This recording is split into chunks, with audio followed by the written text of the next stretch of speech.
I'm David Wilensky. I'm the interim associate editor of Jay, the Jewish News of Northern California.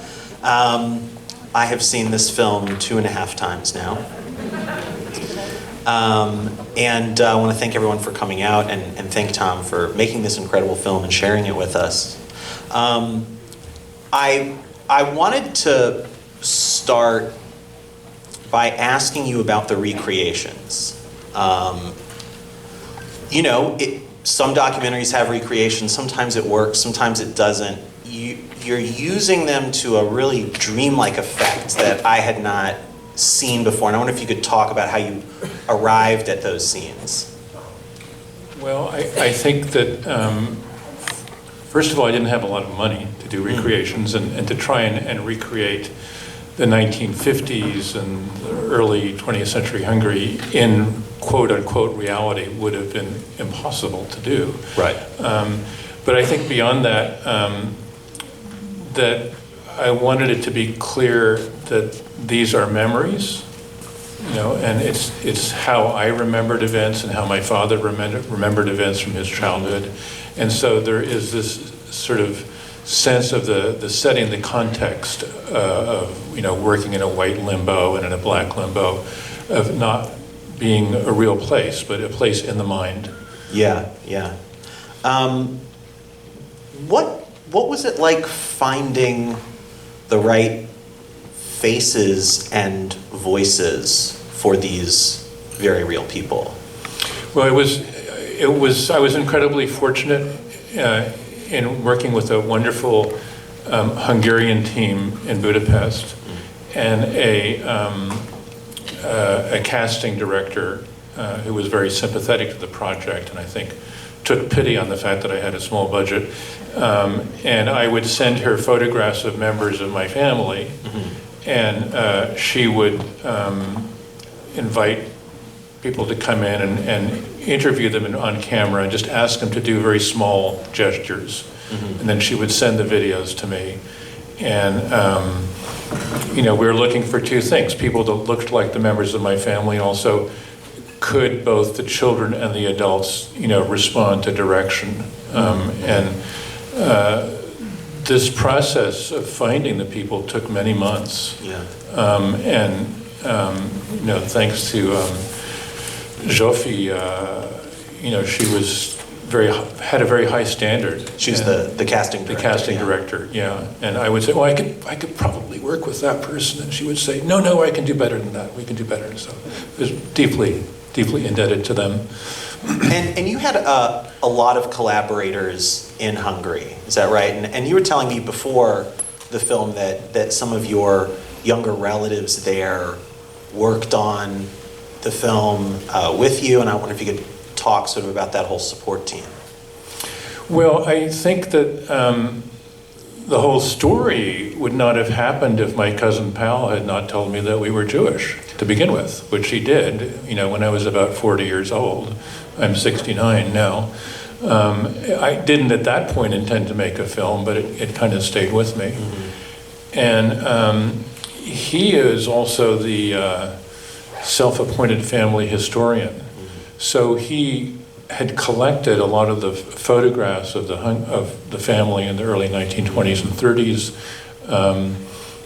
and just knew a lot of facts and gave me a lot of leads to kind of reconstruct Paul's early life.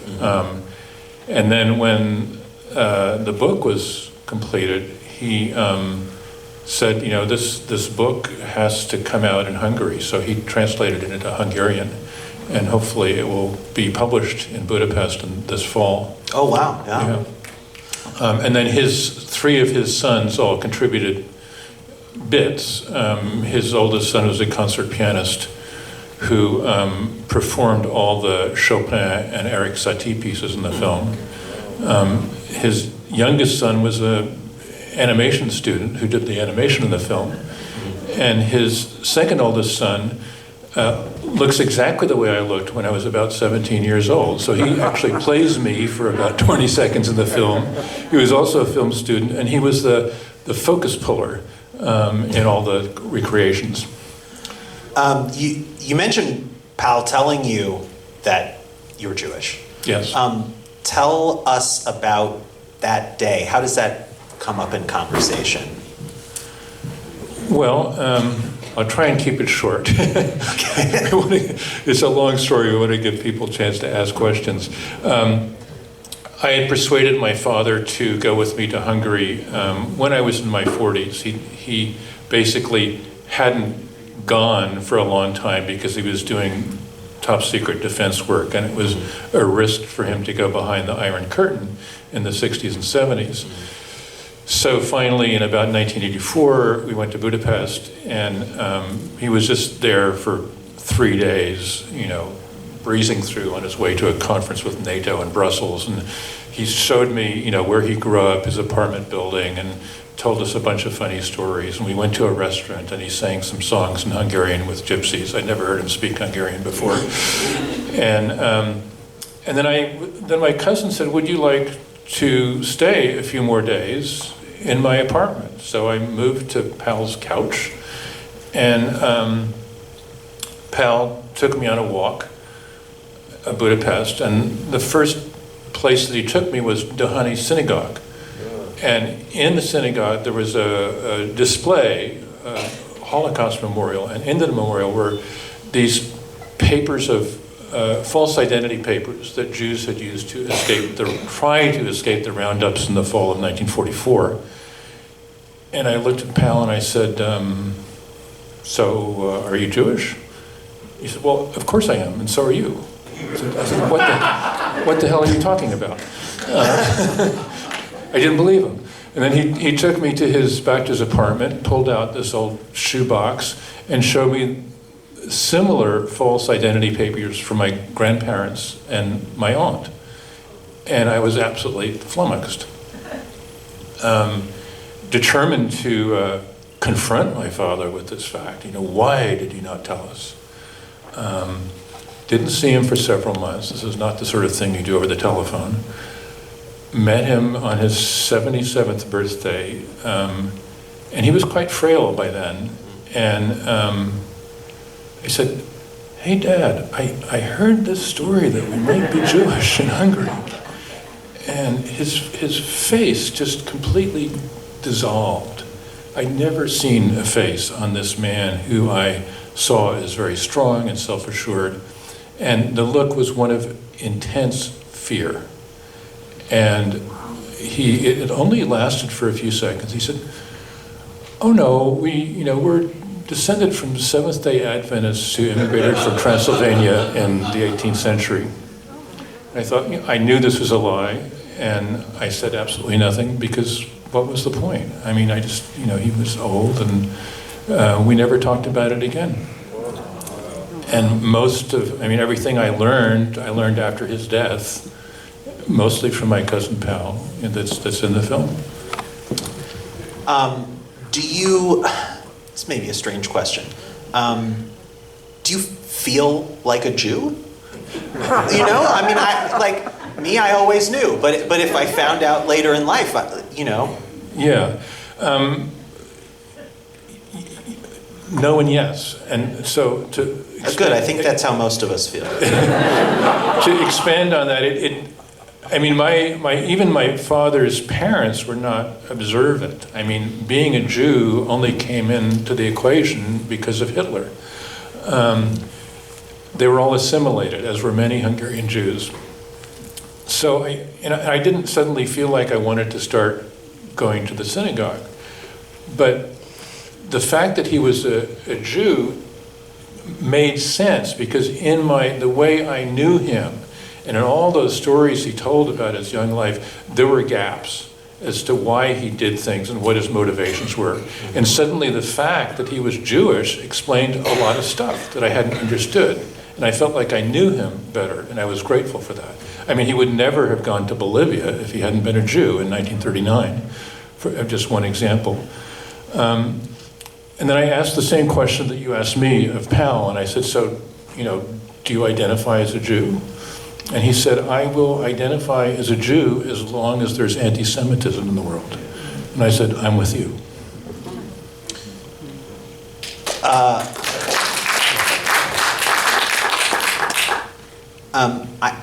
I think one of the things that's so, I mean, there's so many things that are remarkable about this film. One of them is just the level to which you lay bare so much deeply personal stuff about your family and about yourself.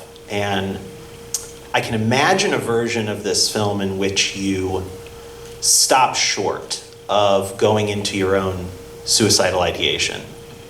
I guess why didn't you, or why did you feel that that part was a necessary piece of the film? Okay, first of all, I want to say something to the audience, which is that don't worry about me. I'm fine. I'm not about to top myself. And working on the film was actually a very cathartic experience. To answer your question,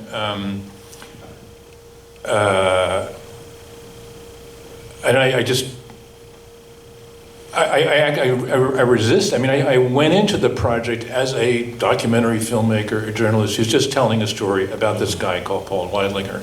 And it only became a problem when I was suddenly born and I became a part of his story.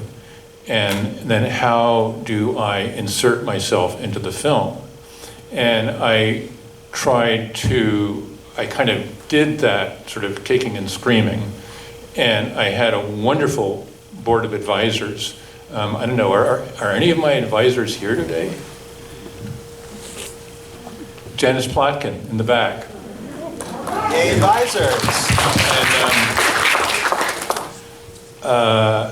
And they, looked at a rough cut and said, great story, but you got to put yourself more in the film. And I said, well, do I really have to? And they said, yeah, you do. So I took their advice. I'm glad they did. I mean, yeah, it works. Yeah. And I think the device of the recreations was very helpful, that I could, sort of work with these actors who were representing me, but who were not me, on a sound stage helped. Mm-hmm. Mm-hmm. We get to know several generations of the family in the film, and you talked a little bit about some of the youngest generation back in Hungary. But I wonder if you could tell us a little bit about what the future has for the next round of Weidlingers. In Hungary? Wherever they may be. I just think, we spend so much time on the history of it and then sort of your present, and it left me wondering about the future. Oh, well, I think as many of you know, I mean, Hungary is, Orban is a version of Trump, only he's smarter. In a personal way, my cousin's son, Andor, who was the focus puller on the film and was a film student, but his chances of getting an education in Hungary just went down the tubes because Orban's government basically occupied the National Film and Drama School, kicked out all the politically unappetizing professors, including some friends of mine, and basically replaced them with toadies who are completely incompetent. And so, Andor has no place to go to school. And other Hungarian talented people are trying to get out. They're trying to leave the country, go somewhere else in the European Union. Mm-hmm. Does he have plans to leave? Do you know? It's an issue of money. I mean, he could go to one of the other Eastern, Germany or some other place, but he would have to be fluent in that language, and he's only fluent in English and Hungarian. What's next for you? Is there another project on the horizon? Yeah, I've just started working on a film about two singer-songwriter activists who call themselves Emma's Revolution. You know them. I'm so glad to hear that. Big fan in the end. And one of them was mentored by Pete Seeger, who was as a boy and as an adolescent, Pete Seeger was one of my heroes. So we have a lot of values in common, and it's great to be making a film not about myself, to be making it about two other people who I really respect. Yeah. Well, I think we have some time for audience questions. Can I see the audience? Can we put a little more light on the audience? Is that possible? No? No more light. No You'll more just light. have to listen to Okay. that. So let's start over here. Oh, good. Yeah, so they said the hardest part of a long journey is the first step. What was your first step to make this happen, and what was the spark? What gave you the idea, and what gave you the motivation to actually take that step? Well, as you may have gathered, I didn't much like my father when I was growing up. And through a weird synchronicity of events, in 2013, I volunteered on a crew to restore the house that he built on Cape Cod. And going into that house where a lot of traumatic things had happened to me was kind of like exorcising demons. At the same time, I was interested in the veneration with which these architects who are restoring it held this house, because it was just a sort of house that I remembered as a child. And it was at that point that I decided to open the box of documents that I had received after my father's death, which had been sitting on a shelf for 13 years, and which I had not wanted to look at, you know. And I got intrigued. That was the first step. So you did it for the people that helped renovate the house, basically?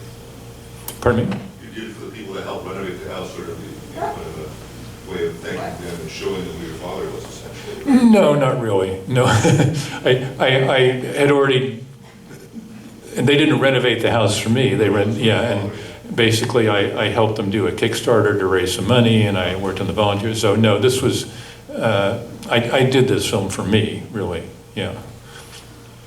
Yeah.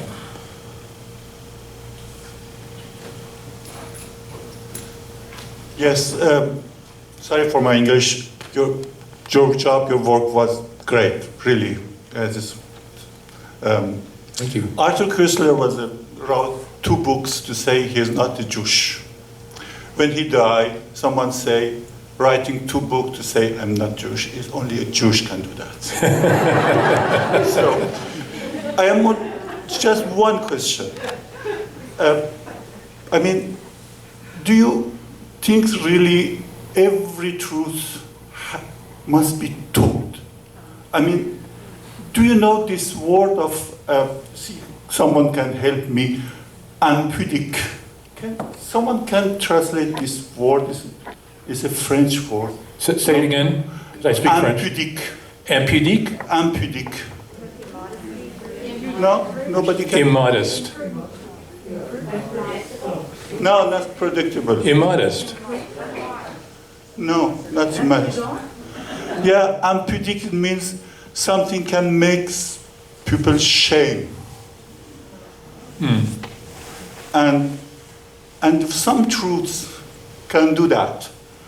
And my question is, in your opinion, if every truth must be told? If every truth must be taught? Told. Told. Oh, yes, that's a very good question.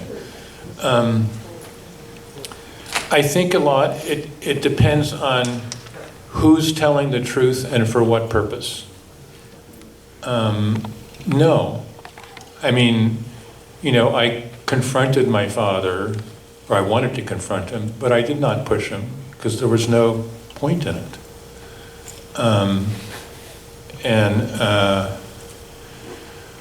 What I think of, you know, as I've been submitting the film to festivals, you have to sort of write a description of, so like, what is the film about? And it has to be snappy and it has to sort of, you know, get it across. And the film is about so many things. I mean, it's about hiding Jewish identity, it's about the Jewish diaspora, it's about the Cold War, it's about modernism, and so it's like, so where do you start to describe the film in 250 words or less.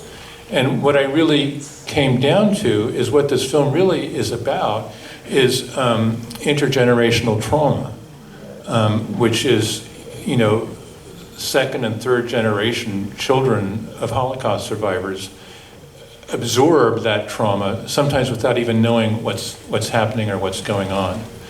And so I think for me, and I hope for other people of my generation, that it's telling the truth is a way of healing trauma.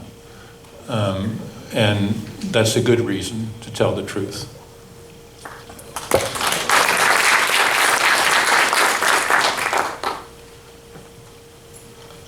Am I calling? Okay, yes. Did you already ask a question? In my head, I did.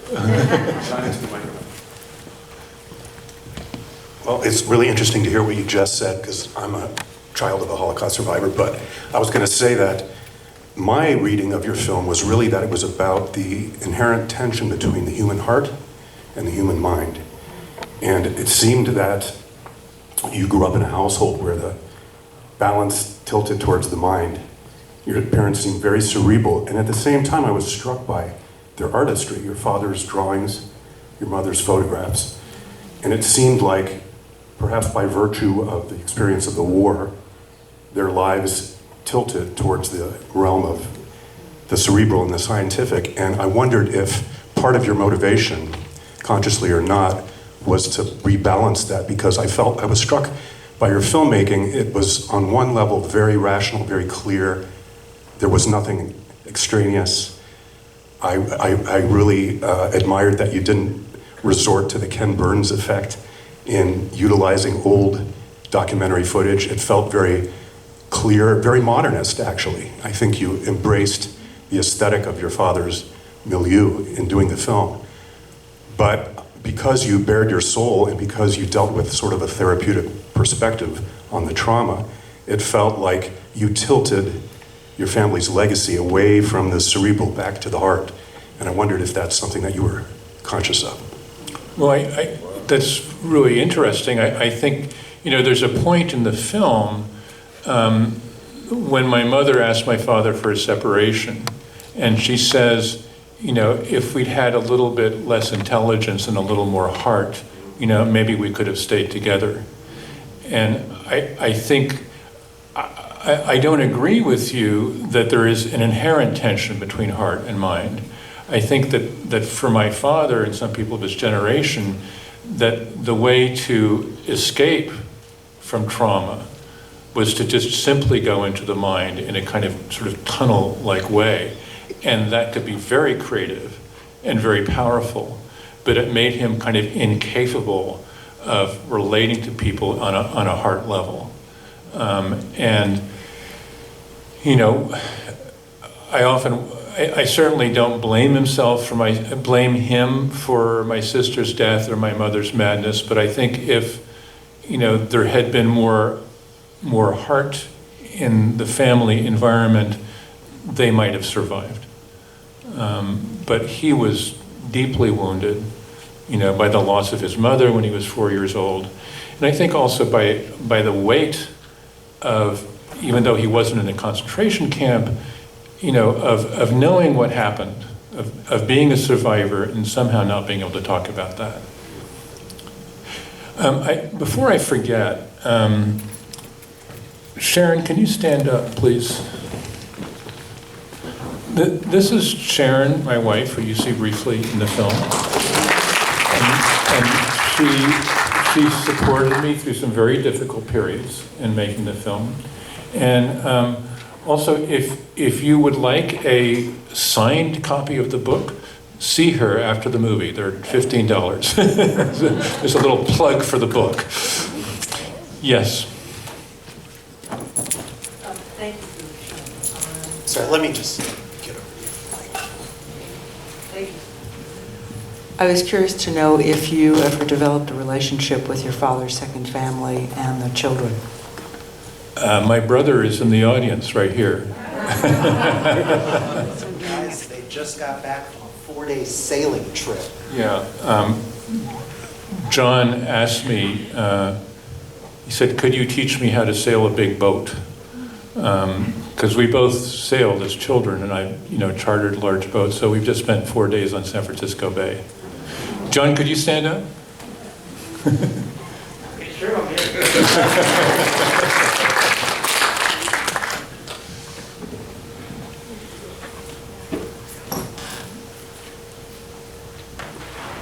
Tom, it's a wonderful film. Is that Pierre? Yeah, yeah. Ah, hi. Yeah. Well, we have lots of parallels in our lives.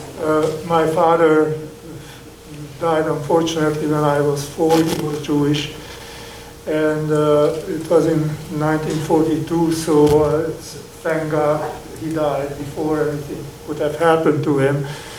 And I was brought up by a non-Jewish mother. But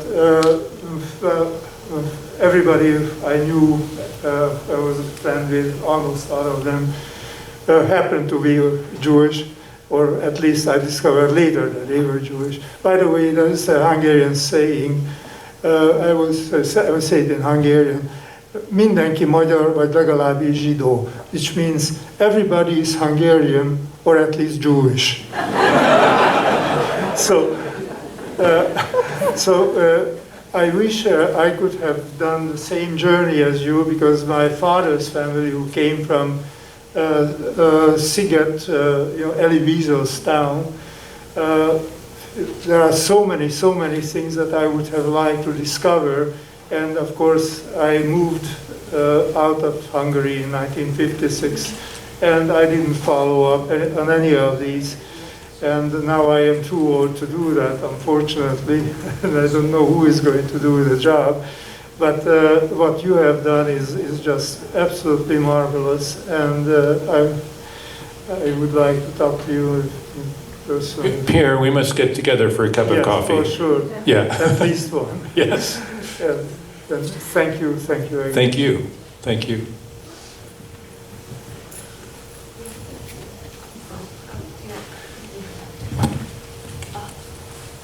God. Okay, hello. So I probably am one of the youngest people sitting in this audience right now. And as an aspiring filmmaker and working, I'm 18 by the way. I haven't even started university yet. And I am kind of looking into my own family's history, because my grandparents, they were teenagers when there was the revolution in China. And I was kind of wondering what advice you would have for young filmmakers like myself to kind of dig deep into these histories, because my grandparents are kind of hard people to crack. They don't really want to talk about that very sensitive time. Like, do you have any advice into looking into... Are you asking me No. advice on how to crack your grandparents? Or? Wait, I mean, maybe. Yikes. Well, like the way they do it in detective stories is they find other witnesses and they get other information. Then they take that information and they present it to the suspects and sort of say, what about this? But, that's great. And sort of thank you for being a young person who's ventured into this crowd of gray hairs. We appreciate having you here. Thank you. Get the next one over there. Yes. I had 2 questions. I couldn't decide which one to ask them. Try and ask them both. First one is, I can understand why your dad wouldn't want to say that he was Jewish back in late 30s Hungary, but I don't understand why he would keep it from the whole world, especially his own family. And I was wondering if you had any idea why he did that. My second question was, I was thinking that different people can apply their intelligence and genius, even the same flesh and blood, to such different pursuits. Couldn't stop thinking about that during the movie. And so my question is,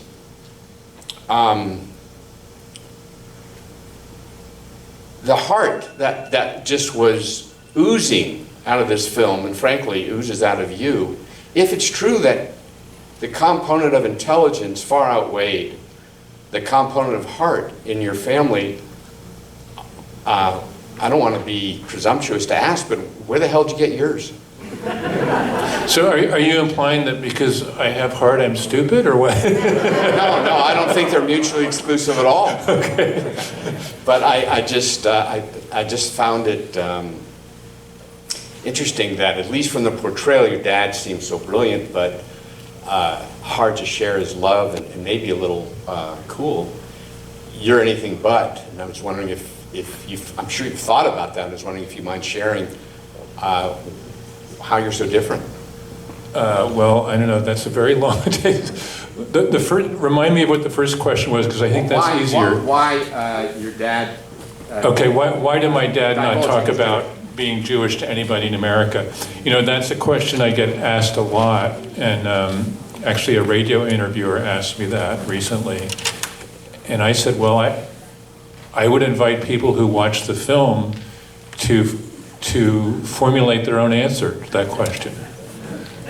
I mean, the answer is I don't know definitively the answer to that question. I can think of, from talking to, you know, a wide range of relatives, hearing many different answers to that question. So I would not presume to answer for my father, but, you know, survivor guilt is one. The field that he went into, there was quite a lot of anti-Semitism in the 1950s. You know, where would his career have gone if he'd admitted he was a Jew?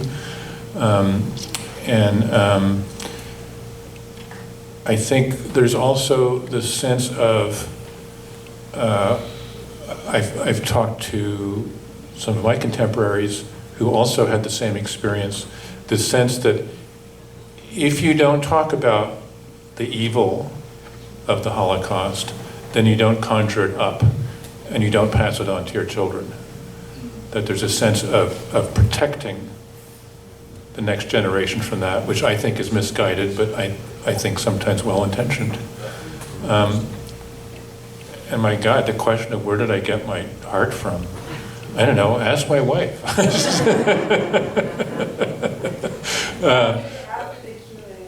Yeah. That's too big a question to answer here, I think. Yeah, but thank you for asking it. I really appreciate it. And I thank you for that. Okay, Yeah. so our last question is going to be right here. Yeah. Forgive me if I missed it in the film, but my question is, I'm here. My question is about your grandfather and his second wife, because you mentioned the younger and showed the younger generation of your relatives in Hungary. Maybe I missed it, but all you said is that it was too late to save them, the Iron Curtain went down, but did they survive? Yeah. And following that, your father's silence, it's hard to imagine that he didn't feel huge survivor guilt, not just abstract, of many people who perished, but that he didn't help his parents, whether he really couldn't, or perhaps he questioned himself if he could. You know, I've talked to my cousin about this. I mean, the reason why it was too late in 1948, as probably most people in this audience know, is that that it was impossible for people behind the Iron Curtain to leave for the West after that point. But did so, they survive? But they did survive. They did survive, and they gradually managed to eke out a living. And one thing that my father did was he would send them. It was impossible to send cash to people in Hungary during that time, but you could buy vouchers that would enable them to buy appliances at certain government stores in Budapest. And then they could sell those appliances on the black market to get some money. So he would send them, $50 every month or 2 months,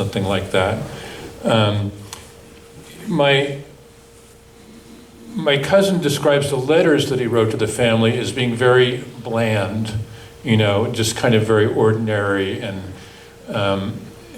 my cousin felt that he really didn't want to know about the suffering that the family had gone through. You know, he didn't want to engage on that level, but he did have a sense of responsibility towards them. Well, Tom, thank you so much for this Q&A. Thank you. Great. Thank you for sharing the film with us. Thank you to the film festival. And make sure you grab a copy of Jay, the Jewish Muse of Northern California, on your way out. Jan has copies, Sharon has copies of books. Oh, yes. Right there. Sharon's Many fine printed materials available for your enjoyment.